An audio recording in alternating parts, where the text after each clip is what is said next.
After 5 days, the high priest Ananias came down with some elders and a certain orator, Tertullus, and they gave their information against Paul to the governor.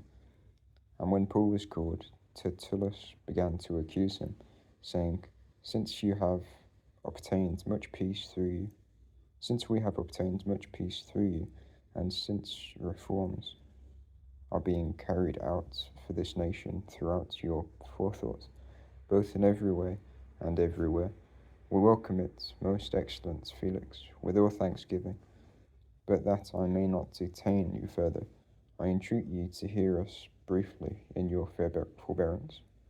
For we have found this man a pest and an agitator of insurrections among all the Jews throughout the inhabited earth, and a ringleader of the sect of the Nazarenes, who has also tried to profane the temple. Him also we laid hold of, and wanted to judge accordingly to our law. But Lysias the commander came by, and with much force took him away from our hands, and ordered his accusers to come to you. When you have examined this man yourself concerning all these things, you will be able to ascertain from him the things which we accuse him of. And the Jews also joined in the attack, affirming that these things were so. And when the governor nodded for him to speak, Paul answered, knowing that for many years he had been a judge to the nation, I gladly make my defense for the things concerning myself, since you can realize that it is not more than 12 days since I went up to worship in Jerusalem, and neither in the temple did they find me disputing with anyone, nor stirring up a crowd, nor in the synagogues, nor throughout the city. Neither are they able to prove to you the things which they now accuse me of. But I confess this to you, that according to the way which they call a sect, so I serve the God of our fathers, believing all the things that are written in the law and its prophets, having hope toward God, which these themselves also look for, that there is to be a resurrection of both the righteous and the unrighteous. Because of this, I also exercise myself to always have a conscience without offense toward God and men. Now after many years I came bringing alms to my nation, and offerings, in which they found me purified in the temple, with no crowd or uproar.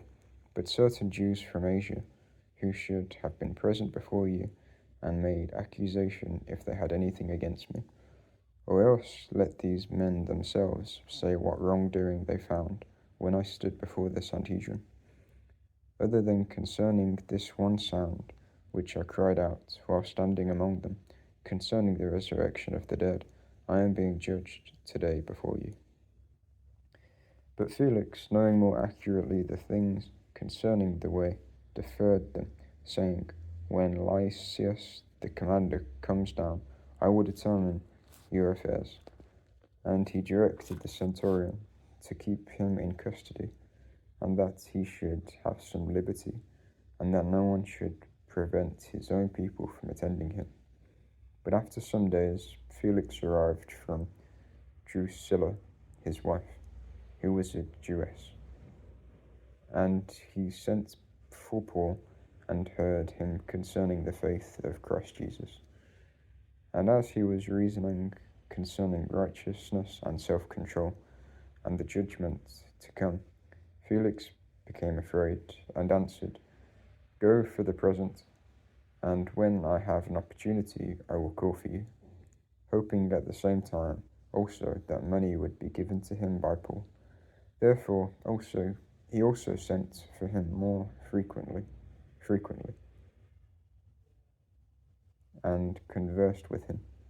And when 2 years were completed, Felix was succeeded by Porcius Festus, and wanting to gain favor with the Jews, Felix left Paul bound.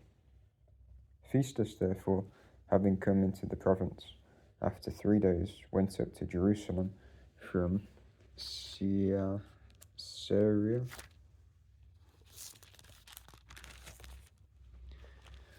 And the chief priests and leading men of the Jews gave their information to him against Paul, and they entreated him, asking for a favor against him, that he would summon to Jerusalem, they themselves setting an ambush to do away with him on the way. Festus therefore answered that Paul was being kept in custody in Caesarea, and that he himself was about to proceed there shortly. Therefore, he said, let influential men from among you go down with me, and if there is anything wrong in the man, let them accuse him. And having stayed among them not more than 8 or 10 days, he went down to Caesarea, and on the next day he sat on the judgment seat and ordered Paul to be brought. And when he arrived, the Jews who had come down from Jerusalem stood around him, bringing many serious charges against him, which they were not able to prove. While Paul said in his defense, neither against the law of the Jews, nor against the temple, nor against Caesar have I sinned in anything. But Festus, wanting to gain favor with the Jews, answered Paul, and said, are you willing to go up to Jerusalem and be judged there before me concerning these things? And Paul said, I am standing before Caesar's judgment seat, where I ought to be judged. I have done nothing wrong to the Jews, as you also very well know. If therefore I am doing wrong, and have committed anything worthy of death, I do not refuse to die. But if there is nothing to the things which these accuse me of, no one can hand me over to them. I appeal to Caesar. And when Festus had conferred with the council, he answered, to Caesar you have appealed, to Caesar you shall go. Now when some days had passed, Agrippa the king and Bernice arrived at Caesarea and greeted Festus. And while they were staying some additional days there, Festus laid before the king the matters regarding Paul, saying, there is a certain man who has been left a prisoner by Felix, concerning whom, when I was in Jerusalem, the chief priests and the elders of the Jews gave information and asked for a sentence against him.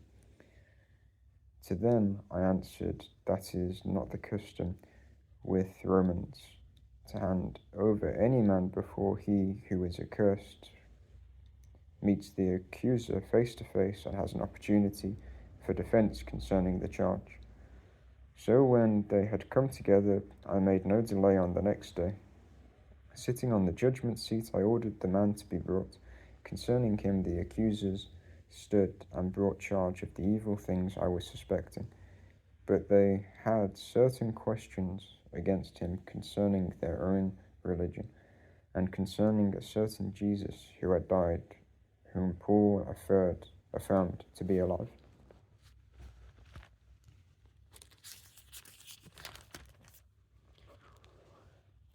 And being at a loss as to how there should be an inquiry concerning these things, I asked him if he was willing to go to Jerusalem and be judged there concerning these things.